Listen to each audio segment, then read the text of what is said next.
Bom dia a todos. É uma satisfação estar aqui pela ABAI, pela Associação Brasileira dos Assessores de Investimento, estar promovendo mais esse encontro junto a personalidades do nosso país, sejam do Executivo, sejam do Legislativo, sejam do Judiciário. Dessa vez temos a honra de estar recebendo o governador do Estado de São Paulo e pré-candidato Rodrigo Garcia. É uma satisfação tê-lo aqui conosco. Queria agradecer muito a presença do secretário da Fazenda, Felipe Salto. Temos a honra da presença do nosso procurador, Fernando Capês, ex-diretor do PROCON, secretário do Estado de Defesa do Consumidor. Capês, para quem não sabe, é um amigo de longa data, um amigo de infância, estudamos no Colégio São Luís juntos. É uma grande satisfação tê-lo aqui prestigiando esse evento conosco.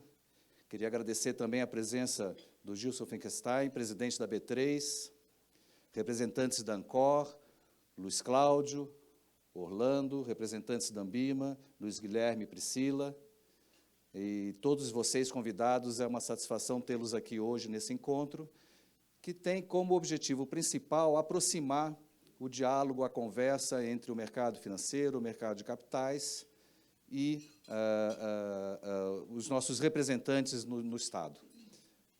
A ideia é ter um bate-papo bastante informal.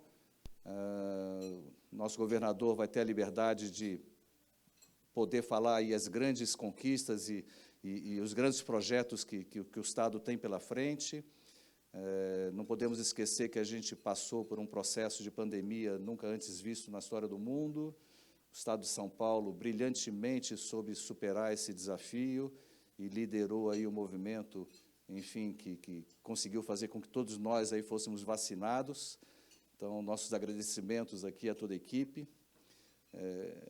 O que fez a ABAI convidar o governador, né, a ABAI é uma associação sem fins lucrativos, a política, né, não defendemos aí nenhum braço, mas o que nos fez convidar foi a oportunidade que eu tive, a convite do deputado Fernando Capês, de participar de um encontro do secretariado do governo de São Paulo, ainda no outro governo, e que eu fiquei impressionado como São Paulo é gerido, com a eficiência, com a capacidade, com a liderança vinda na época do então vice-governador Rodrigo Garcia, do governador João Dória, e eu fiquei impressionado como eles conduziam a portas fechadas, 70 pessoas, todo o secretariado, todos os líderes de autarquias, enfim, convidados especiais, e a forma como São Paulo é organizada, a forma como todas as secretarias possuem seus planejamentos e os seus orçados, como todos os projetos são acompanhados online em todas as secretarias, e aquilo para mim foi uma satisfação.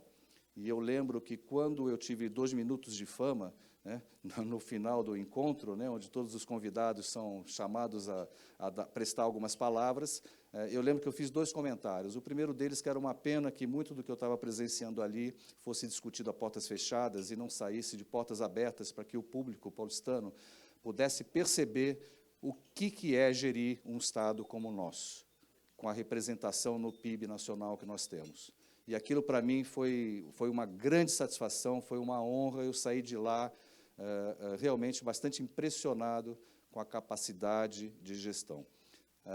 O outro ponto que eu lembro que eu comentei também, quando eu apresentei a ABAI, né, é da importância, né, do Estado brasileiro levar, né, e estimular a educação financeira cada vez mais junto ao ensino público, junto às FATECs, junto às universidades públicas, né, porque quando a gente pega números do Serasa e vê que 60 milhões de brasileiros estão endividados, é bastante preocupante, né? Nós que trabalhamos na área de investimentos temos o viés sempre de olhar para aquela pequena parcela da população que consegue, de certa forma, guardar alguma reserva. Mas quando olhamos para o país como um todo, e se a gente for extrapolar esse número para um país da América Latina, seria surpreendente. Nós seríamos o 3º maior país da América Latina, composto só por uma população de endividados.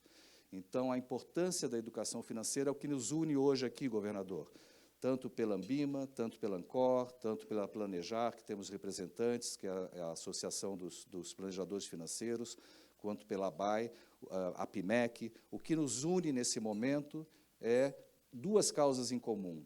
A propagação da educação financeira e a proteção do investidor brasileiro, né? Então, eu acho que essas seriam as palavras iniciais que eu queria fazer. Agradeço a presença de todos. Queria chamar o presidente da ABAE, Diego Ramiro, para fazer a apresentação, então, formal aí do governador e darmos início ao evento. Obrigado.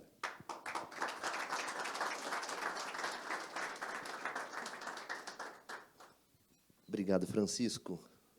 Bom, pessoal, bom dia a todo mundo. Mais uma vez, em nome da associação, queria agradecer ao nosso governador. Obrigado, governador, por tomar café com a gente, poder falar um pouquinho para nós das suas propostas.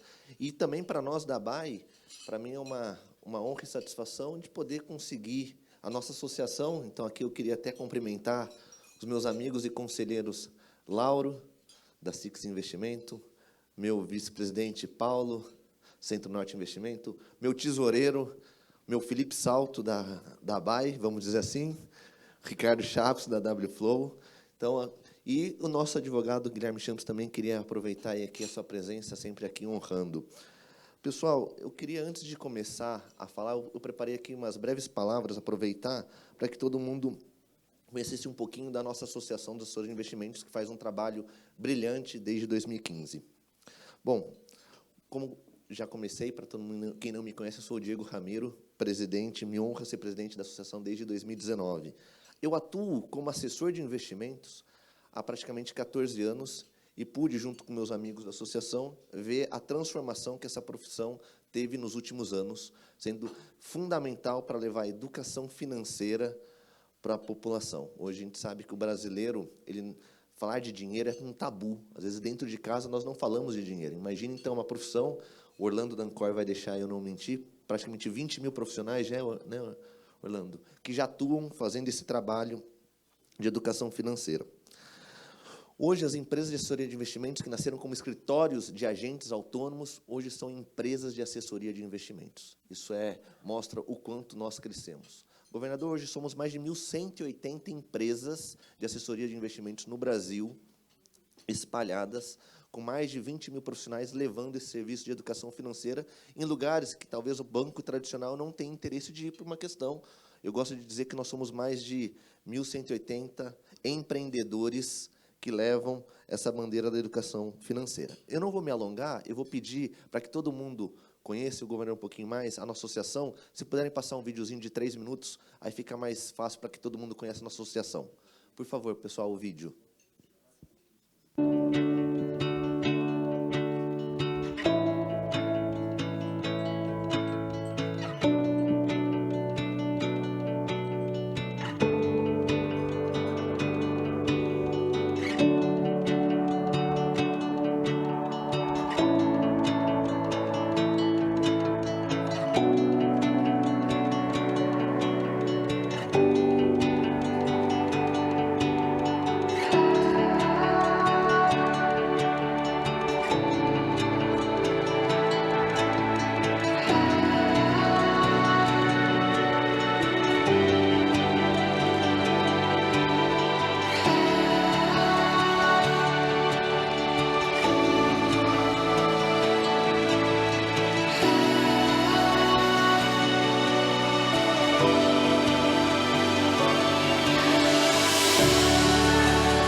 Obrigado, obrigado. Um breve resumo. Acho que como economista faltou um pouco de gráfico, né, para a gente, né, porque muitas palavras, mas enfim, o importante é que aqui todo mundo consiga saber um pouquinho do nosso trabalho. Queria aproveitar e agradecer o Gilson na figura da B3. Se não fosse a B3 num evento, nosso diálogo com a CVM não tinha se aproximado com o evento que vocês nos permitiram usar o auditório da B3 e convidaram praticamente todos os participantes do mercado, como hoje também a nossa ideia de estar aqui com o governador. Antes de chamar o governador, que é o principal objetivo nosso, queria fazer um breve relato para vocês.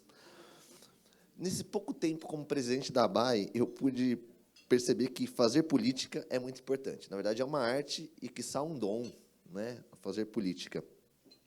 Eu digo isso porque a ABAE, não sei se vocês, todo mundo sabe, mas a profissão do assessor de investimento, Chico não vai deixar eu mentir, remonta aos anos 80, os anos 60, aí, já errei 20 anos, né? Os anos 60. E a nossa maior conquista enquanto classe se deu agora, em 29 de março de 2022, com a Lei 14.317, no qual nós conseguimos, através da associação, reduzir a taxa de fiscalização, que, para que muitos que não saibam, para você ingressar e atuar como um profissional de agente autônomo, você tem que pagar uma taxa de fiscalização a CVM arrecada, e era uma barreira de entrada muito grande para um profissional que leva a educação financeira. E a ABAE só conseguiu isso através do diálogo no Legislativo, onde nossos representantes estiveram em Brasília e foram dialogar com os deputados. Isso foi importante porque marcou para nós o trabalho da ABAE, que agora é estar junto com o Legislativo, o Executivo, para que a gente possa levar as nossas bandeiras. Lembro que a associação nasceu em 2015, como mostrou no vídeo, por conta do Simples Nacional. E, governador, quando fomos ver a lei do Simples, tivemos em Brasília, e o Francisco, e ouvimos de vários deputados que só não nos enquadraram no Simples Nacional na época, porque nem sabiam que nós existíamos. Não é que o legislador quis deixar a gente de lado, não, ele não sabia que essa classe, que hoje são 20 mil, para o senhor ter uma ideia, números aí a gente não tem como precisar, exato, porque ainda é fechado, mas hoje, na mão dos assessores do Brasil inteiro, tem mais de 500 bilhões de reais. Hoje, na associação, somos mais de 140 empresas, 4 mil membros, hoje assessoramos mais de 100 bi sob gestão, e é uma classe que o Legislativo não conhecia, por conta também nossa, né? A gente gosta muito de colocar a culpa no lado de lá, mas nós não fazemos o nosso movimento, e foi o que a ABAE fez. Então, é por isso que nós estamos aqui. E, por isso, nossos pilares constantes é o diálogo, não só com os parceiros, mas também com o regulador e com todo o campo político. Para finalizar, gostaria de enfatizar que um dos nossos principais pilares e até dos nossos objetivos aqui é falar sobre educação financeira. A ABAE entende que o país só avança se tiver educação, e educação financeira é essencial e escassa no Brasil. Hoje, os mais de 19 mil assessores têm essa missão de levar a educação financeira para todos, e a ABAE defende isso com muito afinco. Por isso, eu gostaria de chamar aqui no palco nosso governador Rodrigo Garcia, para fazer umas breves palavras sobre o governo. Se puder também contar um pouquinho do que pretende, caso eleito, é muito importante para o mercado financeiro. E depois eu chamo também Eric Ducá para fazer uma mediação e um bate-papo, como o próprio Francisco nos disse aqui, muito informal. Governador, obrigado por aceitar o convite. Obrigado.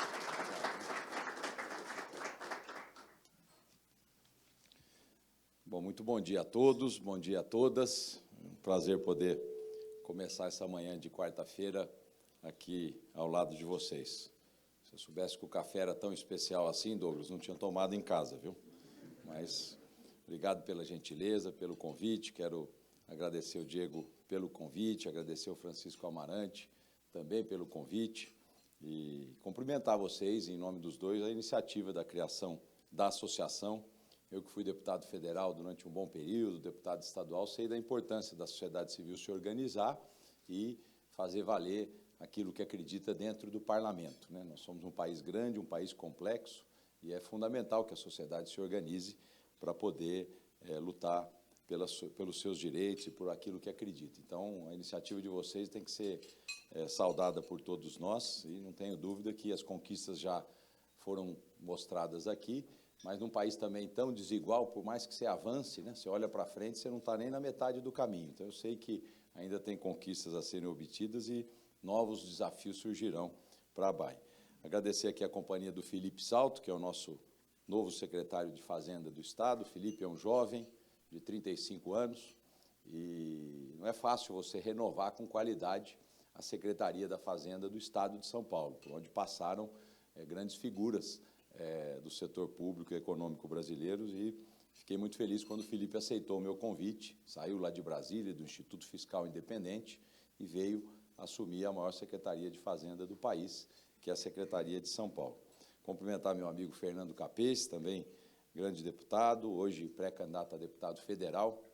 O Capês, eu não tenho dúvida que estará lá em Brasília no próximo ano, defendendo as boas pautas do nosso Estado e do nosso país, e acumulou muita experiência como promotor, como procurador de Justiça de São Paulo, como deputado, presidente da Assembleia, como especialista também em defesa do consumidor. O Capês teve, nesses últimos 3 anos, a missão de coordenar o PROCON de São Paulo, também um desafio enorme de conciliar interesses na defesa do consumidor e também olhando sempre o setor produtivo, buscando orientação e não só punição.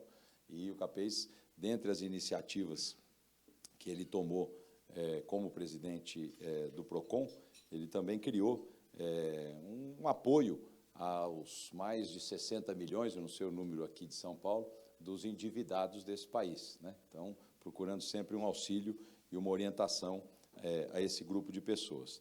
Também cumprimentar o Gilson, presidente da B3, obrigado pela presença e pelo prestígio, o Eric, que vai ser o nosso moderador, e a vocês que estão aqui participando desse bate-papo. Eu vou contar rapidamente um pouco a minha história, que justifica muito o que eu penso, os valores que eu carrego comigo e por que eu estou aqui nos meus 48 anos de idade como governador do Estado de São Paulo. Apesar de eu me apresentar como novo governador, eu não sou um novato na vida pública. Eu venho do interior do Estado de São Paulo, da região de São José do Rio Preto, e com 18 anos de idade mudei para a capital para fazer meus estudos, e aqui eu resolvi entrar na política. E comecei ao lado do Mário Covas, com 20 anos de idade, como secretário executivo da Secretaria da Agricultura. A minha atividade privada, da minha família, é o agronegócio. E, ao lado do Mário Covas, eu vi o Estado se transformar. Naquela época, você não tinha lei de responsabilidade fiscal, todos os estados brasileiros extremamente endividados, bancos estaduais no Brasil inteiro, ou seja, o país era outro. E as grandes reformas que ocorreram nesse país foram na década de 90, onde nós efetivamente fizemos pilares e bases para o que hoje a gente conhece como responsabilidade fiscal, como contas públicas em ordem, né? E, apesar de estar, na época, na Secretaria da Agricultura, nós tínhamos um secretário de governo, que era o professor Angarita, que reuniu lá uma molecada em torno deles, eu era um, para começar a organizar as contas de São Paulo num verdadeiro mutirão, para que a gente pudesse deixar o Estado de pé. Então, eu comecei na gestão pública fazendo parametrização de preço de compra pública, né? Mas não tinha nem Excel, nós fazíamos na mão. E, enfim, isso foi muito impactante no início da minha caminhada pública, mostrando a importância, né, do controle de despesa, do controle de gastos, como um meio para que você consiga, como um fim, entregar a política pública. E, de repente, nos 24 anos de idade, eu resolvi disputar a eleição. E, muita gente desajuizada, me elegi deputado estadual com 24 anos de idade, já na época com uma grande votação, sempre pelo PFL, até me filiar ao PSDB no ano passado, a convite do Dória e principalmente do meu grande amigo falecido Bruno Covas. E foram, portanto, a partir dos meus 24 anos, muita experiência no Legislativo e no Executivo.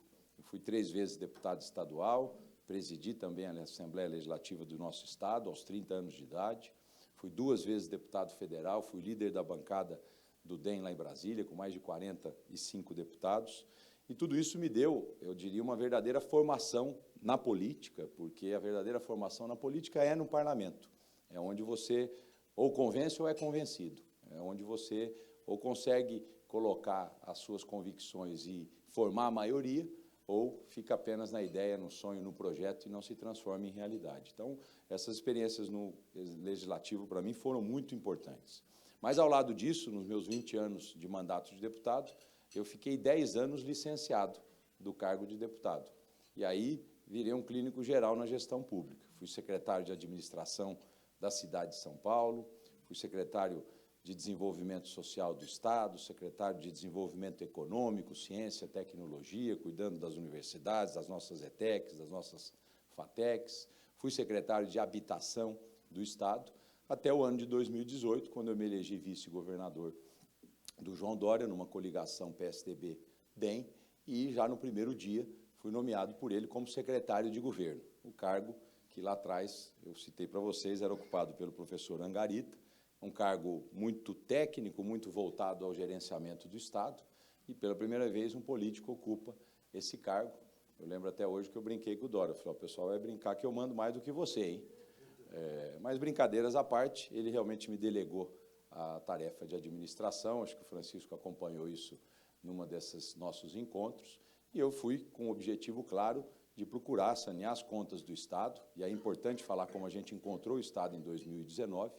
Em 2019, nós tínhamos já vindo de crises sucessivas, vamos lembrar que em 2015 o PIB brasileiro caiu mesmo do que caiu no meio da pandemia, em 2020, e quando você tem crescimento econômico baixo, o Brasil anda de lado, e isso não é acompanhado de reformas de controle de despesa na gestão pública, despesa obrigatória explode, e é isso que a gente viu em 2019. Nós estávamos com 3% do orçamento livre em São Paulo, o resto comprometido com despesas obrigatórias. Nós colocamos a mão na massa desde o primeiro dia, fazendo um enxugamento de estruturas. São Paulo tem muitas estatais, duas com valor de mercado, a Sabesp e a EMAI, depois eu falo um pouco sobre isso, mas muitas outras empresas meio dentro do Estado, né? E a gente olhou todas elas e fechou muitas delas, né? E eu cito sempre a empresa de planejamento urbano do Estado, a Emplasa, que era uma empresa que criou a região metropolitana de São Paulo na década de 70, estava lá com bons técnicos, enfim, mas sem serviço, e custava 100, 120 milhões por ano, todos os anos para o Estado. Cito empresas de estradas rurais, a Codasp, né, que também custava quase 80 milhões por ano. Cito órgãos da gestão que também existem, ou pelo menos existiam até aquela data, como a SUSEM.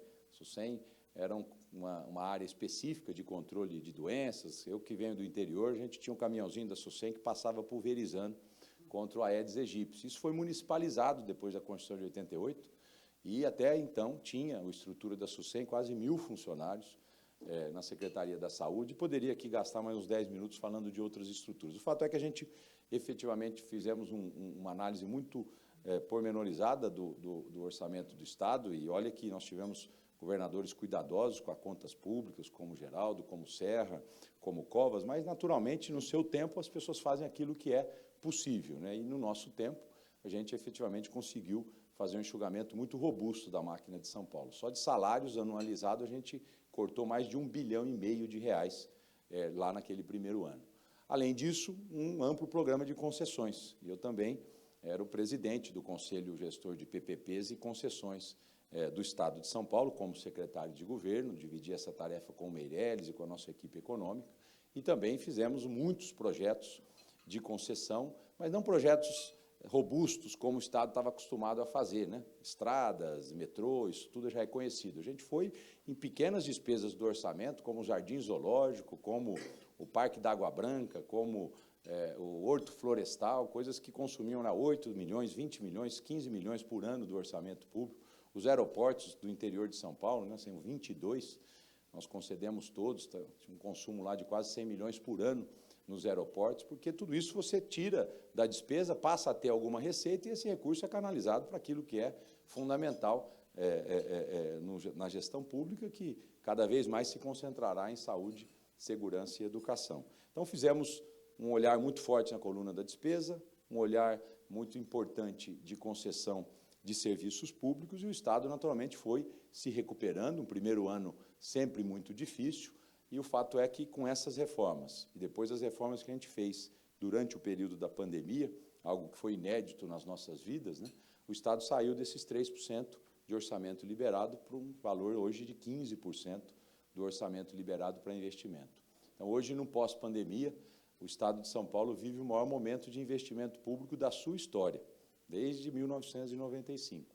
Poderia falar de obras para vocês, nós temos hoje o Pró-São Paulo, mais de 8.000 obras sendo realizadas, mais de 200.000 empregos sendo gerados, desde obras pequenas, em qualquer cidade que você vai do Estado, você tem obra, no mínimo 3, 4 obras do governo de São Paulo, em qualquer região que você vai, você tem obras de estradas do Estado. Para vocês terem uma ideia, não é feito de comparação, cada um faz o seu momento, mas o governo que mais realizou obras de estradas aqui foi o governo Serra, milagre econômico, 2007 a 2010, né? Vocês lembram que o Brasil viveu naquele período.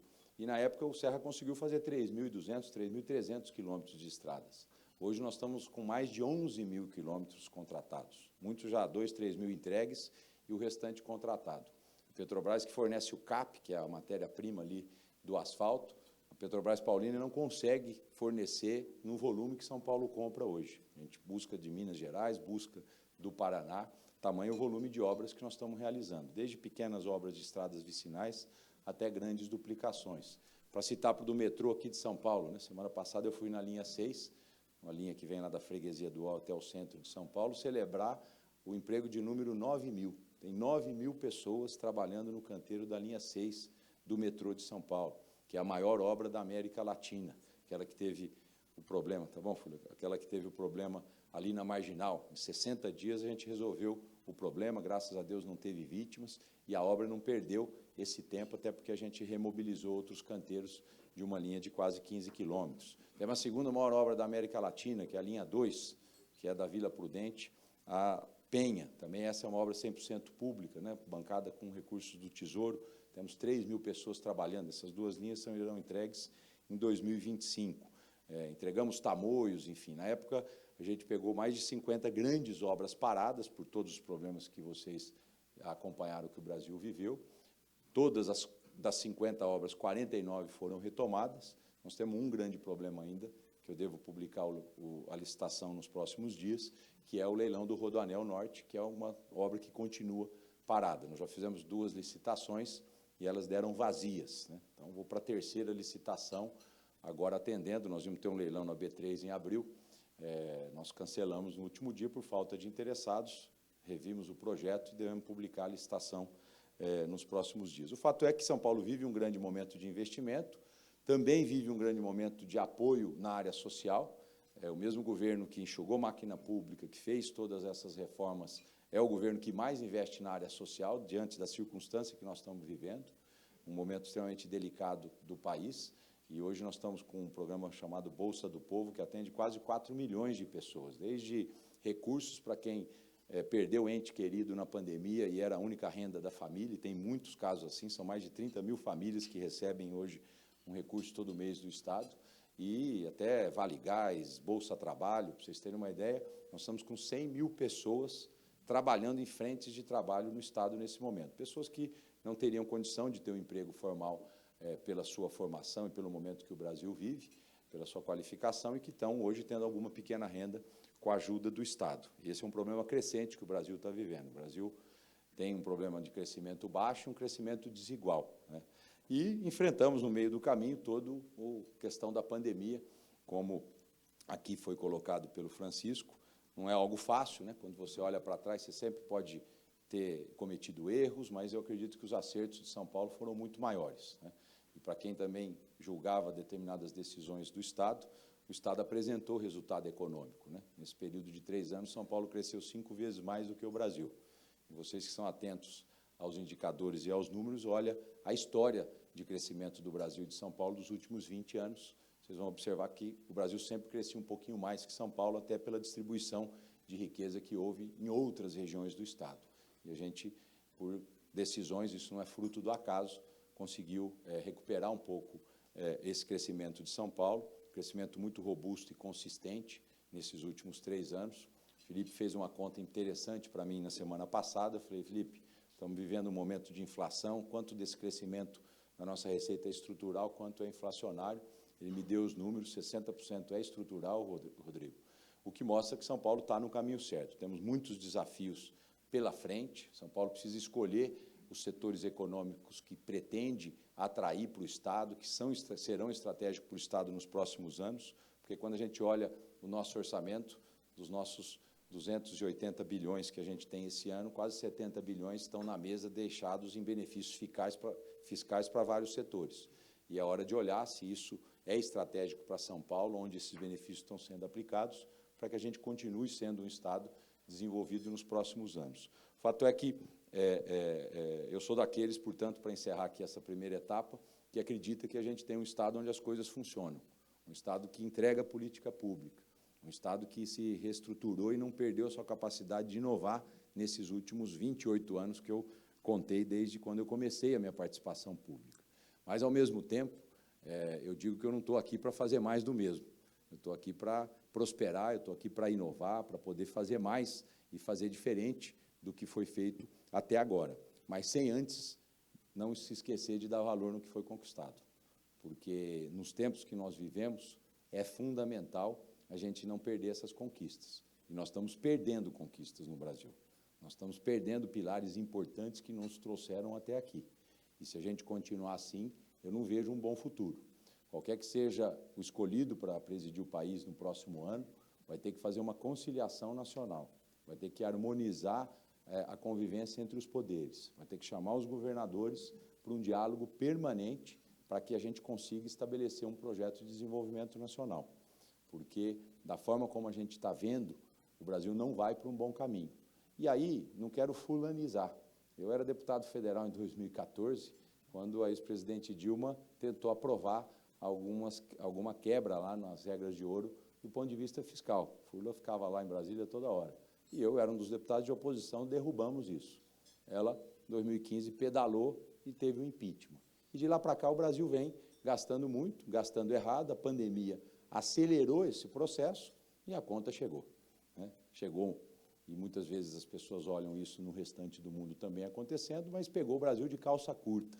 E nós vamos ter mais trabalho de um caminho de saída do que outros países em relação a isso. O fato é, então, portanto, que eu valorizo as conquistas de São Paulo, garanto que a minha experiência faz com que, em nossas mãos, isso aqui não vai se desarrumar, mas, nos meus 48 anos de idade, eu não estou aqui para ser um sujeito conformado. Eu sou inconformado, eu sou uma pessoa inquieta, que procuro sempre não me acomodar diante de política pública de sucesso. Esses dias estive no Ambulatório Médico de Especialidades do Estado, que é o melhor serviço de saúde do Brasil, 94% de aprovação. Qualquer governador, Amarante, no meu lugar, talvez, olha, vamos fazer mais AME, está tudo certo, todo mundo aprova. Eu não. Eu pedi, ouvindo a sociedade, ouvindo as diretoras de AME, que a gente virasse a chave do AME e também incluísse o tratamento oncológico em todos os ambulatórios do Estado. E isso começou a ser feito até porque a doença do câncer vai ser a doença prevalente na sociedade paulista, porque já somos uma sociedade de pessoas maduras, não mais de jovens. Então, precisamos preparar a rede de saúde para isso. E poderia citar tantos outros exemplos. Então, tenho uma enorme responsabilidade de governar o Estado nesse período, faço isso apoiado em homens e mulheres que me ajudam nessa tarefa. A tarefa de governar não é uma tarefa individual, não existe passe de mágica, não existe salvador da pátria, existe trabalho, dedicação, conhecimento, eu diria mais do que isso, vivência. A vivência te dá um conhecimento em profundidade daquilo que vai bem, daquilo que já foi tentado, daquilo que é a vocação territorial de cada região do Estado, do que a gente vive. E eu vou deixar agora para as perguntas, para que a gente possa bater um papo e falar um pouco mais do futuro. Mas agradecer o convite de poder estar aqui compartilhando um pouco dessa história com vocês. Muito obrigado. Teste. Bom dia, pessoal. Para quem não me conhece, eu sou Eric Decá, analista político. Nessa etapa agora do evento, a gente vai bater um papo com o governador. Por favor, governador, já pode sentar aqui para a gente bater esse papo. Não foi nada combinado as perguntas, tá? Então, governador, já te apresentando um pouco da dinâmica, a ideia é a gente aprofundar aqui as questões que envolvem a agenda econômica. Eu acho que 100% das pessoas que estão aqui são investidores, são pessoas que trabalham com números, com perspectivas, cenários. Então, a gente vai então trazer um pouquinho mais de como está o mindset do governador, com um possível futuro governo. No segundo momento, a gente vai falar um pouquinho da disputa local. É interessante também entender como é que está essa dinâmica, entender quais são as estratégias. Depois a gente abre para o âmbito nacional, porque também tem muita notícia saindo. É interessante o senhor apontar para a gente o que de fato está em negociação, o que não está. E, no último momento, se eu ainda tiver um espaço, gente, A ideia é abrir para perguntas, a gente vai tentar limitar aqui a 2, 3 perguntas do público, tá? Então, foi nada combinado com o governador, então tudo aqui vai ser de uma forma bastante dinâmica para a gente conseguir tirar o máximo do governador, o máximo de informação possível. Governador, eu vou começar, então, com uma declaração sua que foi feita no início agora do mês 7, no início de julho, que o senhor fala o seguinte, foi na Roda Viva, na participação na Roda Viva. A situação fiscal do Brasil no ano que vem será pior do que deste ano. Explica para a turma que está aqui, com isso em mente, com essa perspectiva. O senhor já falou que aqui na abertura que há a possibilidade de que teve um aumento aí da possibilidade de investimento em 15%. Diante desse cenário desafiador que o senhor vai enfrentar em 2023, caso seja eleito, como é que está essa questão, como é que o senhor está trabalhando, quais são as primeiras ações, naqueles primeiros 6 meses, que o governo pretende adotar no campo fiscal para, enfim, abrir um caminho para os 4 anos de uma futura reeleição? Tentar responder rapidamente, Eric. Do ponto de vista fiscal, não preciso explicar para vocês, enfim, o que vem de gastança pela frente e, naturalmente, como é que a gente vai ter o país em 23. Nós tivemos ações agora em relação ao Pacto Federativo, que foi justamente a legislação de ICMS, através de uma legislação federal, onde os estados estabeleceram a alíquota, foram obrigados a estabelecer a alíquota modal em preços administrados, né? Você vai ali na Secretaria da Fazenda, energia, telecom e combustível são os preços administrados, eles são a fonte mais segura de arrecadação dos estados brasileiros, e São Paulo também tem até uma alíquota baixa em relação aos outros estados. A alíquota de São Paulo era 25%, enquanto tem estados de 34%, 36%, 38%, até 39%, porque, naturalmente, o fisco foi arrecadando mais nos preços administrados pela dificuldade na arrecadação em outras áreas. A lei federal estabelece a alíquota modal, então todo mundo veio a 17% e a 18%. Isso anualizado dá uma perda de 19 bilhões para o Estado de São Paulo. Bom, como é que o Estado suporta isso? O Estado tem um dinheiro livre aí previsto para o ano que vem de 30.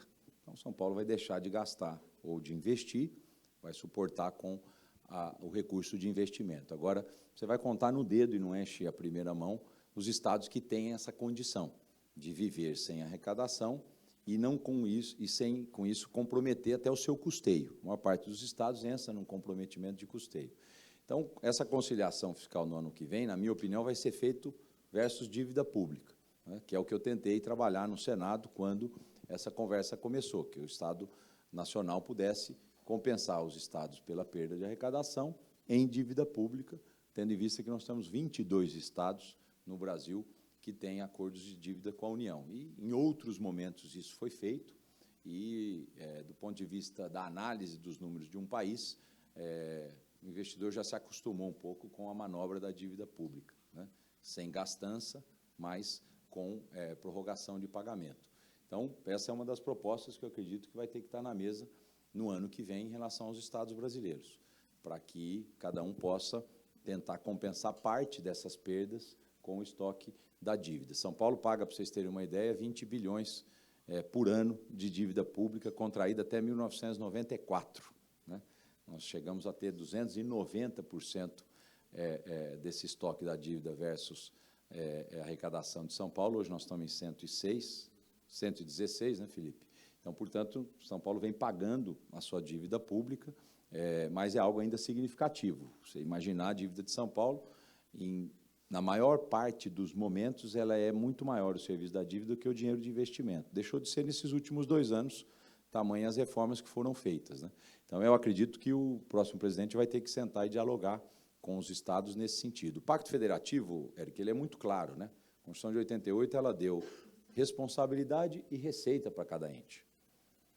E, de repente, parte dessa receita está sendo retirada e a responsabilidade não foi retirada. Então, isso vai precisar de financiamento. Acho que não todo, eu acho que todo mundo vai ter que dar a sua contribuição, mas uma parte disso vai precisar dessa compensação de dívida pública. Dentro desse tema do ICMS, que é um tema que está hoje nos principais debates dentro das casas e também, acredito, dentro do governo, o senhor tomou a iniciativa, foi o primeiro estado, inclusive, né, Só colocando todo mundo na mesma página, o tema ainda está em discussão no Supremo Tribunal Federal, sobre essa redução da alíquota do ICMS, e o senhor tomou essa iniciativa no que diz respeito à questão dos combustíveis. Mas isso tem um reflexo, isso aí também teve efeito, porque o senhor teve que tirar de outras pontas, principalmente educação e saúde. Como é que o senhor pretende equilibrar essa questão dessa redução e o impacto em áreas tão sensíveis como essa? Então, nesse ano, nós vamos ter um impacto pequeno, porque foi no segundo semestre e entrou basicamente gasolina, agora está entrando etanol e está entrando outras áreas. Nós estamos estimando a perda em 5,5 bilhões, e como nós temos superávit do ano passado, eu não vou comprometer investimento. Consigo fazer isso no começo de 2023, mas o que vem pela frente vai ter que reduzir. Então, o ano de 2023 é um ano de terapia coletiva, Eric, dos estados e da União, para que a gente possa reencontrar uma pactuação mínima de receitas, e principalmente de projetos de desenvolvimento, porque se o Brasil continuar crescendo pouco, não há nenhum esforço que você possa fazer que vai dar conta do que vem pela frente. A desigualdade social nós estamos vendo nas ruas. Isso está demandando cada vez mais serviços públicos. Isso tem um impacto direto na violência e, consequentemente, tudo que vocês estão assistindo. Então, eu digo que nós vamos ter que ter uma conciliação. Esse ano a gente não compromete investimentos, o Estado está extremamente contratado, e o grande esforço meu no próximo ano, Deus me permitindo estar aqui, é continuar com essas contratações. Vamos ter a responsabilidade de não abrir novas contratações enquanto não tivermos um cenário fiscal claro.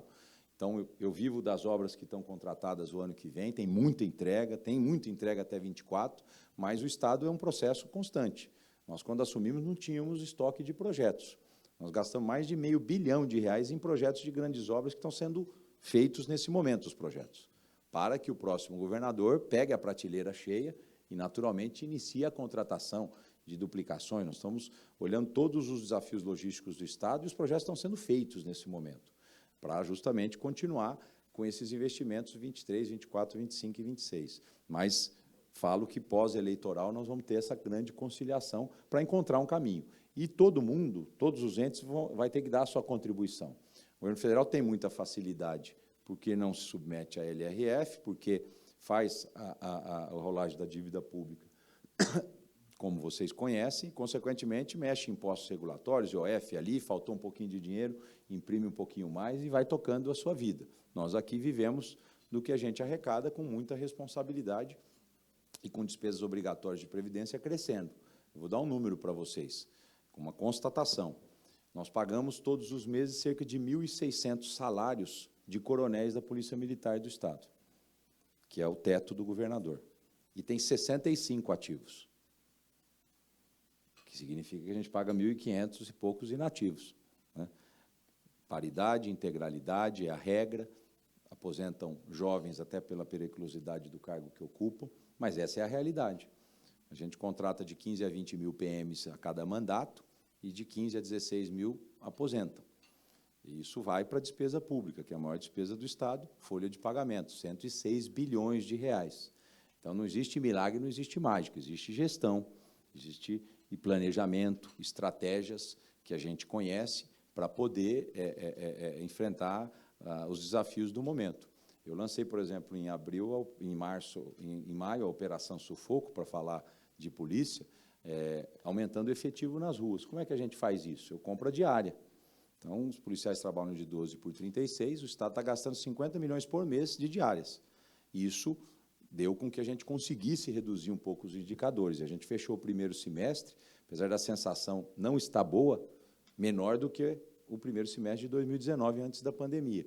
Agora é uma guerra permanente, essa questão do crime. Então, é operações em cima de operação, é contratação de diárias, é blitz, é articulação com aplicativo para que a gente consiga ter um API que dê à polícia informações se aquilo é um bandido, se aquilo é um entregador, ou seja, é uma guerra permanente.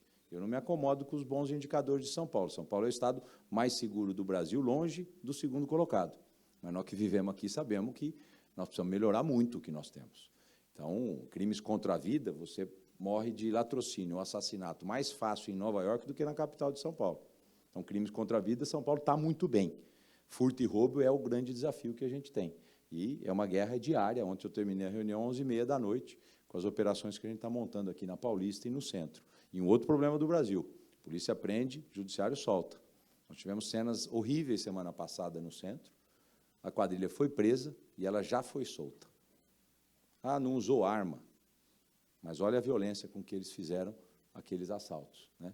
E muitas vezes o judiciário põe na rua no dia seguinte. Então, é um processo permanente de atenção, e é o principal problema do governador, é segurança e saúde, porque isso é emergencial. Se eu pegar meu celular e mostrar os dois grupos ali, começa às 4 da manhã, vai até às 2 da manhã, com intervenções diretas de sugestões. Eu não quero ser mais conhecedor da saúde e da segurança do que os meus comandantes e do que os meus gerentes na área da saúde, mas sempre uma visão também do governador, que tem uma visão completa do Estado, ajuda ele no dia a dia da decisão, né? Então, é um trabalho permanente, e por trás disso tudo, Eric, está o fiscal. Se não tiver dinheiro, a gente não faz quase nada, né?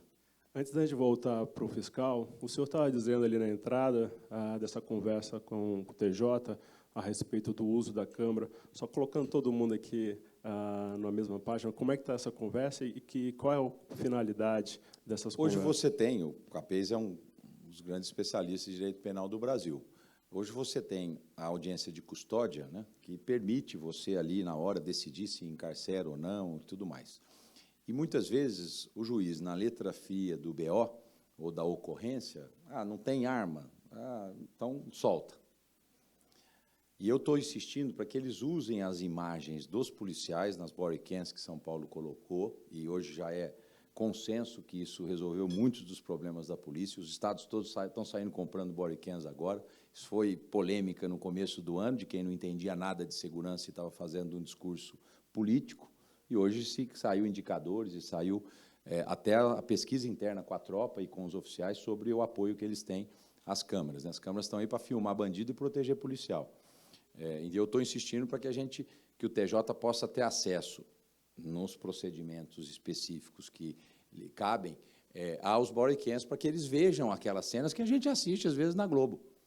E que aquilo, um juiz assistindo, não vai soltar o malandro no dia seguinte, né? Então, não quero interferir na lei, a gente tem muitos problemas de recursos na legislação penal brasileira, o Capês pode dar uma aula para nós disso aqui. Mas é um absurdo, porque a prisão ela tem que ser um fator de interrupção de crime, e ela não está sendo, né? Você prende e solta, prende e solta. Nós vimos o maior traficante do Brasil sair pela porta da frente. 2 anos de investigação, a Polícia de São Paulo vai e prende o cara no Rio de Janeiro, os helicópteros, os aviões dele hoje estão todos aqui, usados pela polícia. E solta-se, e dali 6 horas consegue um mandado de novo, nunca mais achou, né? Então, é isso que eu coloquei. Eu acho que o Tribunal de Justiça, o Capês entende muito mais do que eu, tendo acesso, o juiz, à imagem da ocorrência, para que ele tenha um juízo de valor mais apurado, eu acho que vai nos ajudar a não ficar com essa liberdade aí permanente nesses criminosos. Muito bom. Voltando para a questão fiscal, voltando para a questão econômica e voltando também para o ICMS, que é o tema que mais mexe com o cofre do Estado. Houve a decisão, por parte do senhor, de antecipar a redução aqui no Estado, que impactou a gasolina. Mas tem hoje também, dentro da decisão do Congresso Nacional, há uma expectativa também com relação à energia elétrica, que atinge toda a população, que atinge também os cálculos de inflação. Em que pé está isso, essa questão da energia? Já há uma previsão do Estado também se antecipar a essa decisão de reduzir o ICMS sobre a conta de luz da população? Você vê que nós somos tão ruins de propaganda que ninguém sabe, né? Já está reduzido. Aí é importante só contextualizar, Eric. Existe uma contestação à lei federal, mas ela está valendo.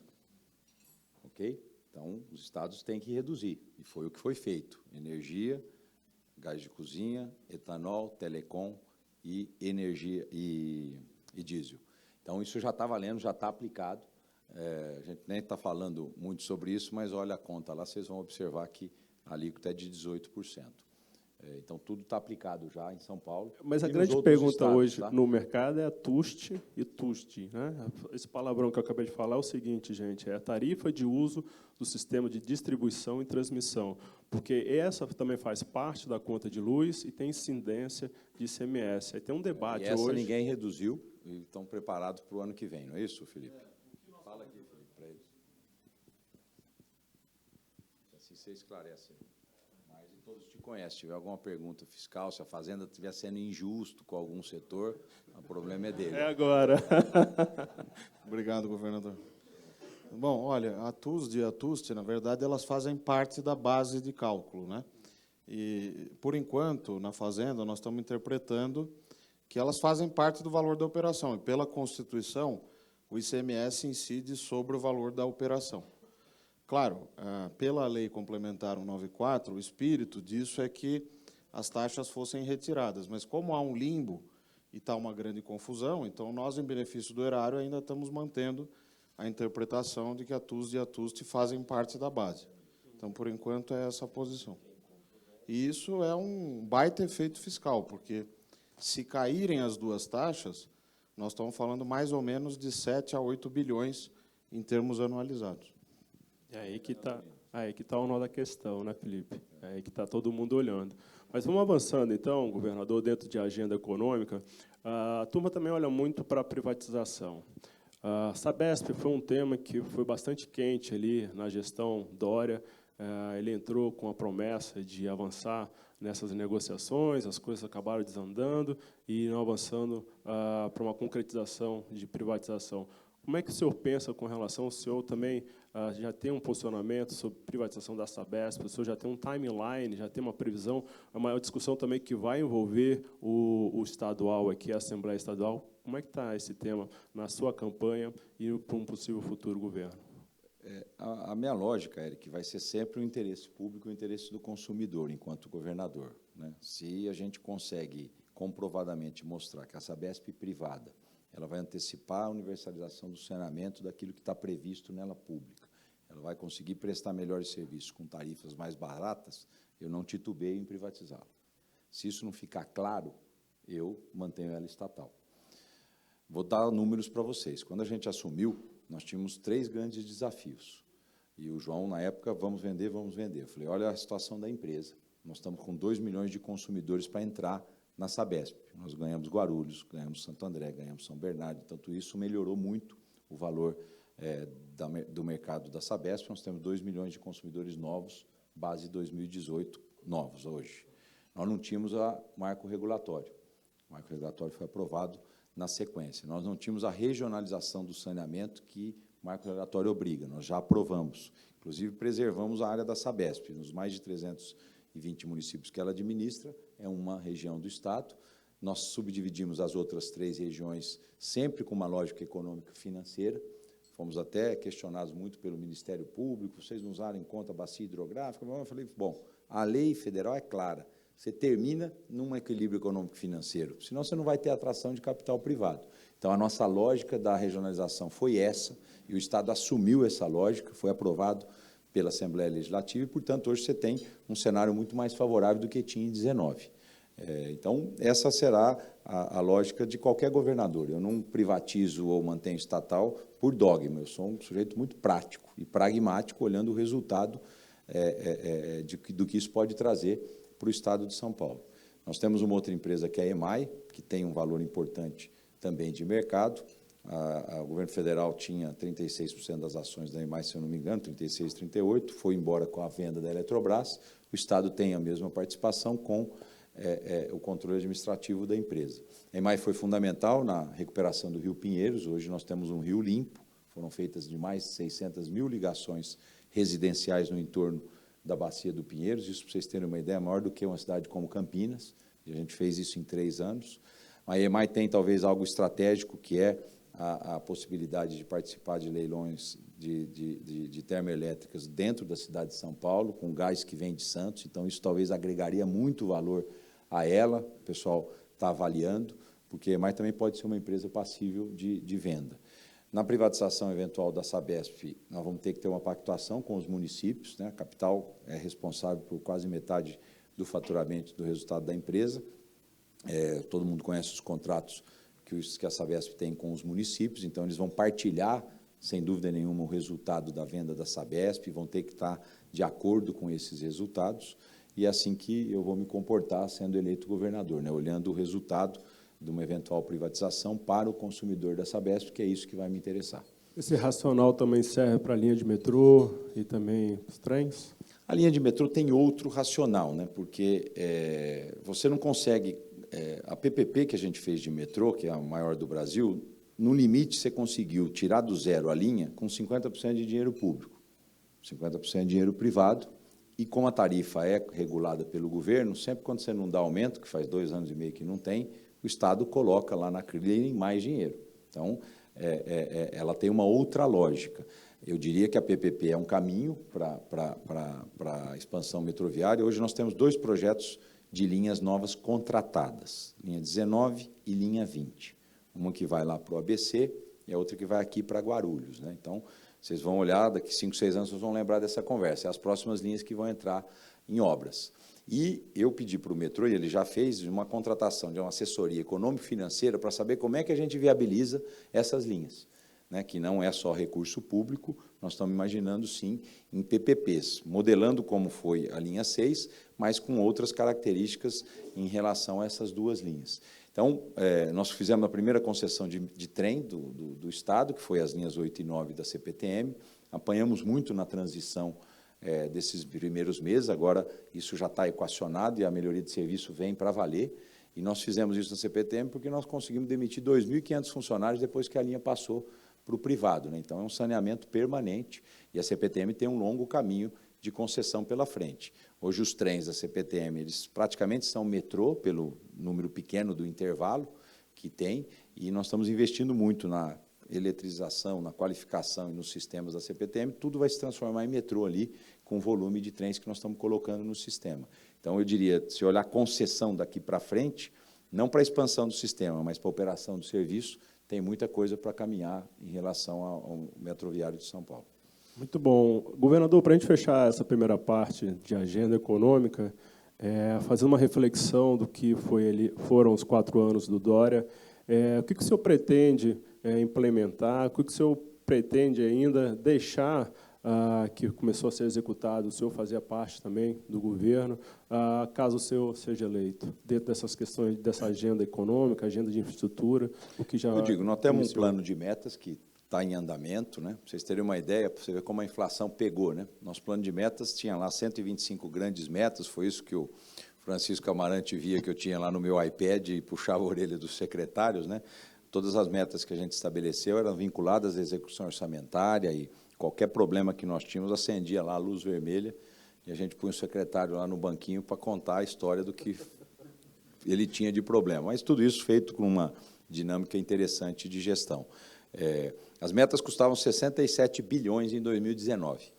As mesmas metas custam 94 hoje, né?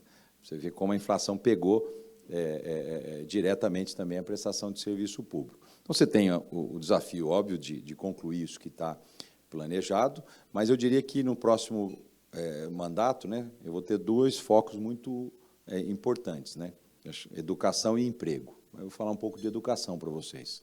Nós temos 3,5 milhões de alunos na rede do Estado, que voltaram às aulas ontem, aliás.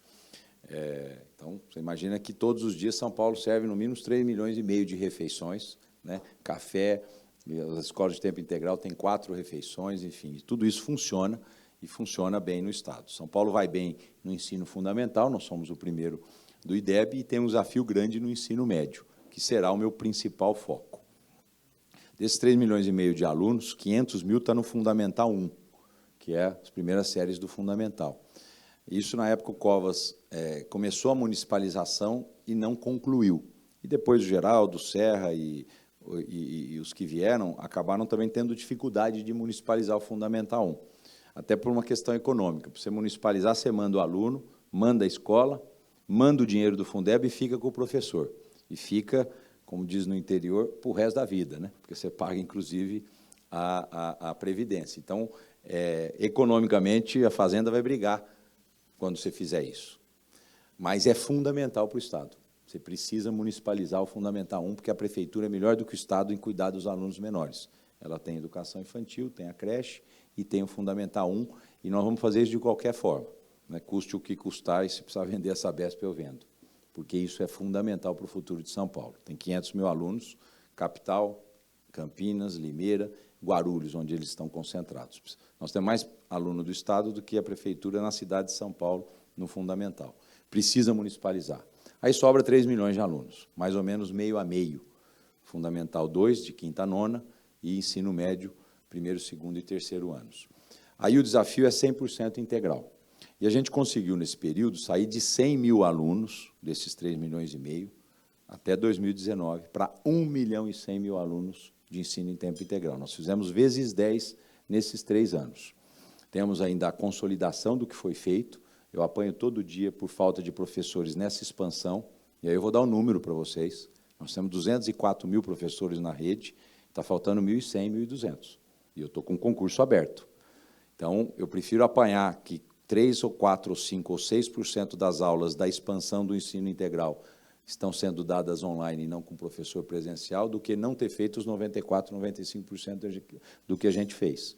Então, nós estamos muito focados e vamos consolidar tudo nesse segundo semestre. Para os próximos 4 anos, é botar essa turma em tempo integral.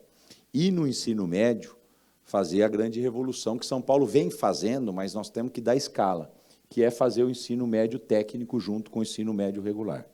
São Paulo tem as ETECs, se vocês olharem das 50 melhores escolas do médio do Brasil, 42 são ETECs de São Paulo, e as ETECs têm 200 mil alunos. Se eu for focar em expandir o Paula Souza, que é o centro que cuida das ETECs, nessa receita que eu venho nos últimos anos, eu não vou ter a escala necessária. Se eu olhar para o ensino médio e dizer, não, eu vou então tentar dar o ensino técnico dentro das minhas escolas, eu também não vou conseguir ampliar. Então, eu vou chamar a iniciativa privada para dar o ensino médio técnico de São Paulo e vou comprar e pagar essas vagas e fornecer gratuitamente para os alunos. Vamos começar pelo Senai e vamos começar por aquilo que a gente tem de melhor, que é o Paula Souza. Paula Souza é a maior rede de ensino técnico do Brasil. Para expandir ela pública e estatal, nós vamos levar 20 anos. Mas, se eu fizer exatamente o que eu estou dizendo para vocês, chamando a iniciativa privada, dizendo, eu quero esse conteúdo, essa grade, eu vou supervisionar, eu vou gerenciar e eu vou pagar, o aluno, quando entrar no primeiro ano, ele vai ter a opção de fazer o ensino integral, de fazer o ensino médio regular na escola que ele está ali matriculado e de fazer o ensino médio técnico em outra escola, no outro período. E aí entra um pouco, Diego, o que você falou da educação financeira.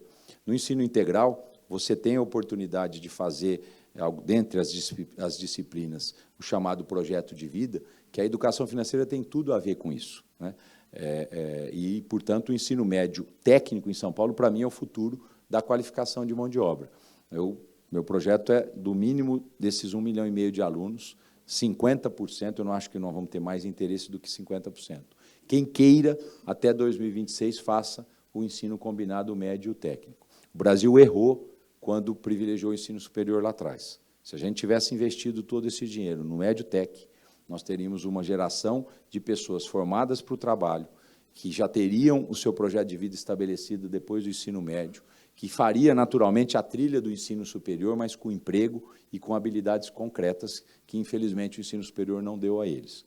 Então, São Paulo, para mim, na educação, 100% integral e integrada com a nova base nacional curricular do ensino médio. Esse é o grande desafio de São Paulo. Nós já temos, enfim, tudo pronto para... Já estamos fazendo, inclusive, né? Hoje nós temos 40 mil alunos no integrado, e nós queremos ter, no mínimo, 700 mil alunos até o final de 26, fazendo a dupla jornada. Emprego, Eric. Se você olhar os períodos de governo, esse governo que eu participo, nós vamos gerar 1.300.000 empregos. O Geraldo, no último dele, gerou 800, no penúltimo, 1 milhão, e o Serra, lá no Milagre Econômico, 2.200.000. Nossa ambição é grande em São Paulo, e então nós vamos mobilizar o governo para a geração de emprego. Óbvio que eu não vou gerar emprego na indústria, mas a indústria tem um capítulo à parte no meu programa de governo, toda a indústria tecnológica, tudo aquilo que a gente pretende fazer, mas ali cada vez mais é robotizado, automatizado, e a geração de emprego em São Paulo está na produção e prestação de serviços sofisticados, está na economia criativa, e também nós temos todo um capítulo em relação a isso. E combinar o médio tech com isso tem tudo a ver para que a gente tenha uma forte geração de emprego nos próximos 4 anos no Estado. Muito bom. A gente, no primeiro momento, o governador fez um balanço do que foi o governo dele. A gente trouxe agora uma pincelada das questões fiscais e também do que o governador tem para uma agenda, caso seja reeleito. Mas, governador, no meio disso tudo tem a tal da política, né? No meio disso tudo tem uma eleição no caminho. Eu acho que agora que aquela parte que o senhor combinou comigo de falar o nome do vice que vai ser indicado.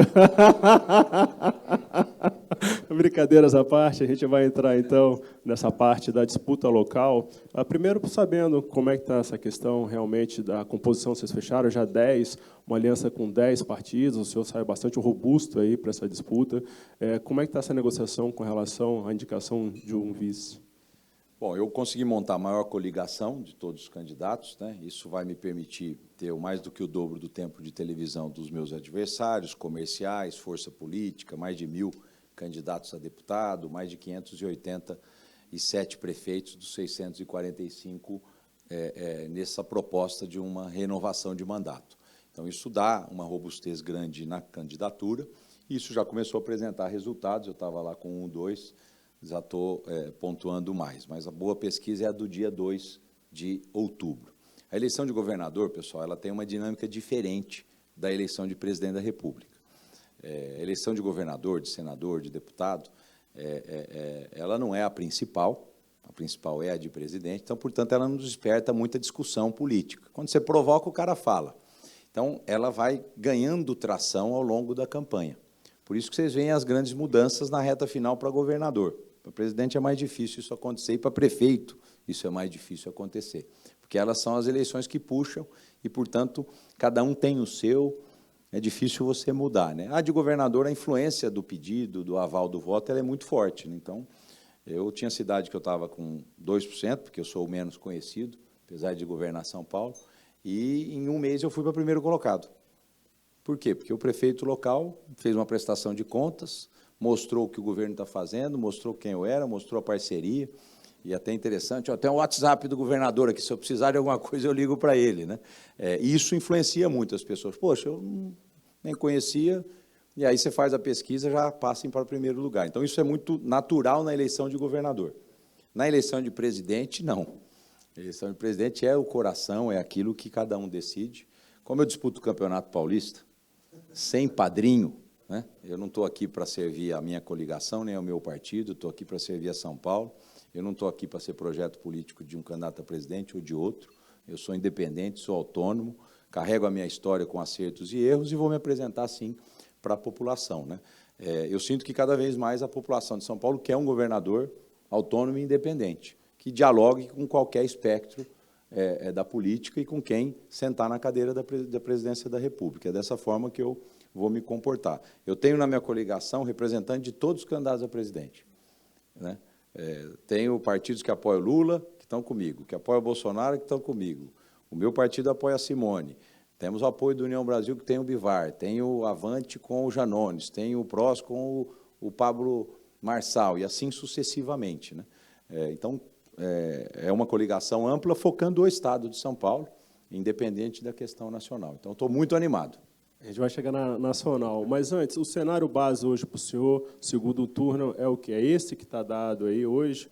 Vamos colocar a Haddad com o senhor, ou o senhor ainda vê uma possibilidade de mudanças nessas pesquisas, nessa disputa? A mãe de Iná morreu, viu, Eric? Eu não sei o que vai acontecer. Mas existe o espaço Tarcísio e Garcia no segundo turno? Não sei. Campanha, você não escolhe adversário, e, enfim, o que vier pela frente eu vou debater, vocês vão me observar nos debates, no meu programa, falando só de São Paulo, falando dos problemas reais de São Paulo, tirando a questão ideológica, né? A ideologia não está resolvendo o problema de ninguém aqui em São Paulo. Eu tenho a minha, enfim, mas não coloco ela à frente dos problemas do Estado. Você vai ver eu discutindo muito São Paulo. Eu estou vendo um pendurado num, outro pendurado no outro, e eu seguindo o meu caminho aqui, né? E puxando a discussão para os problemas reais de São Paulo. Não vai querer discutir questão nacional, vai disputar cargo de deputado federal, vai ser presidente da República. Vem aqui falar como você vai governar o Estado de São Paulo, que não é uma tarefa simples. E aí nós vamos debater propostas e conhecimento de cada um em relação a São Paulo. Agora, eu não sei o que vai acontecer. É que a gente, às vezes, acostuma com as eleições e fica com uma coisa na cabeça, né? As pessoas acham, olha, São Paulo a vida inteira, ou nesses últimos anos, o governador do PSDB ganhou e o candidato a presidente do PSDB ganhou. Durante muito tempo foi assim, ganhou em São Paulo, né? 2 do Geraldo, 2 do Serra, o Aécio, então foi assim. Aí você pega a última eleição, para mostrar que não tem nada a ver, foi uma pura coincidência, né? O Dória teve 35% no primeiro turno, o Geraldo teve 8% no Estado, né? 4% a nível nacional. Então, o cara votou no governador e votou no presidente que ele quis e no governador que ele quis. Então, o eleitor descasa essas coisas. É que, como em São Paulo a gente teve essa coincidência de 5 eleições, ficou na cabeça que você cola o presidente no governador. Aí eu dou só o exemplo da última para mostrar que não cola, não. As pessoas têm a sua independência e sabem separar o governador do presidente. Governador, o Chico está sinalizando ali que o nosso tempo está esgotado. Uma última, só para a gente também trabalhar com cenários e perspectivas. O cenário hoje, base, é Lula ou Bolsonaro. O senhor sendo reeleito, como é que o senhor pretende trabalhar com Lula ou com Bolsonaro como presidente? Como eu já trabalhei, né? Eu já fui secretário e deputado com Lula e tive a oportunidade de fazer parcerias, inclusive com a própria Dilma. Nós juntamos o cartão Bolsa Família e Renda Cidadã em São Paulo. Foi uma iniciativa minha para poder chegar a mais paulistas lá no ano de 2011. Semana passada eu agradeci o presidente Bolsonaro porque ele assinou uma lei de empréstimo de 500 milhões de dólares para a linha 2 do metrô. E vou me comportar dessa forma, né? Defendendo os interesses de São Paulo, dialogando com qualquer um que seja o presidente da República, focado numa relação institucional republicana, que é como deve ser. Como eu tenho, inclusive, com os prefeitos do Estado de São Paulo.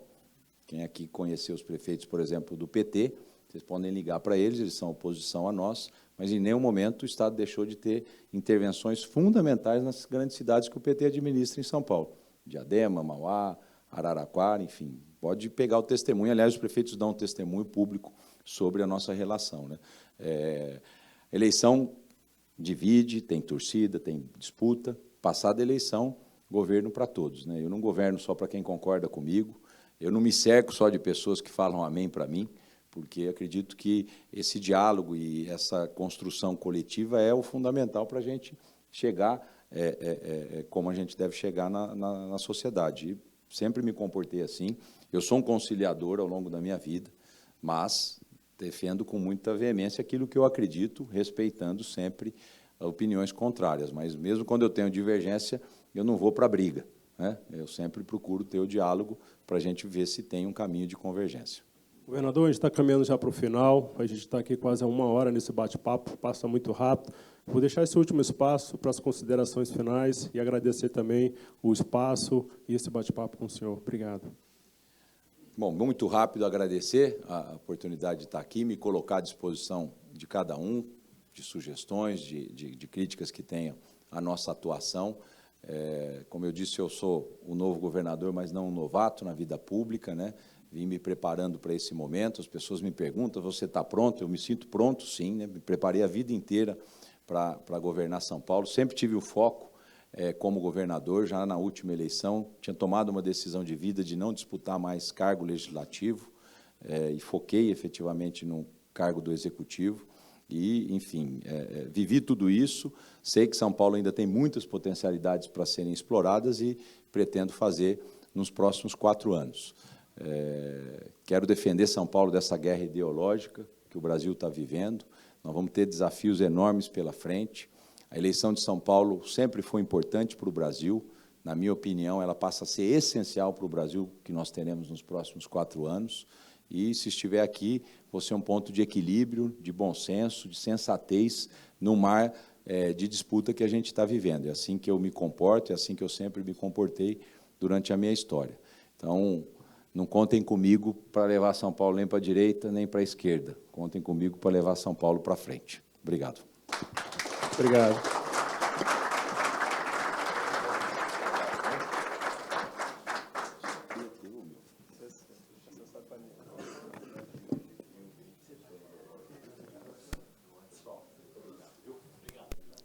Chico.